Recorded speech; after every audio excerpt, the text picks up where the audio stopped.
It is a first for a kids' classic. Sesame Street is debuting a character with autism. Today I visited a Denver preschool to ask teachers, what do you think of Julia?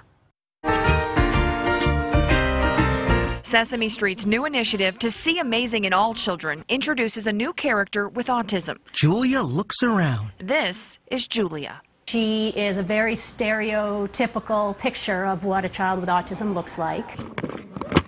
Educators say the first for the classic show is progress for all kids, changing the way they view those who learn differently.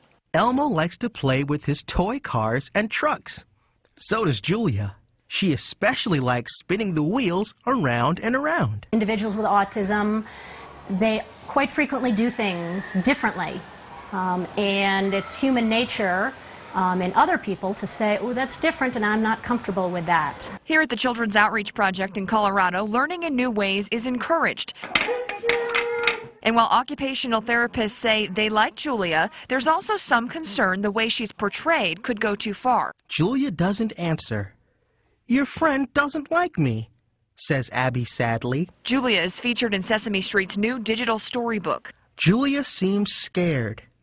She claps her hands over her ears. If you're portraying this very obvious, glaring character, is that going to make everybody say, oh, everybody with autism is this, dysfunctional, is sort of the thought that comes to mind. And even if these kids don't read the book, they're sure to hear about Julia and be influenced by how other characters react to her.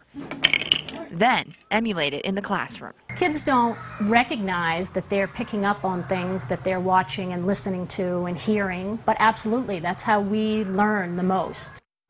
So the CDC says 1 in 68 kids are on the autism spectrum, and boys are actually 4.5 times more likely to be on the spectrum than girls, which is interesting because obviously Julia is a girl. Right, they made the little girl a girl. All right, well, neat story. Thanks, Ann.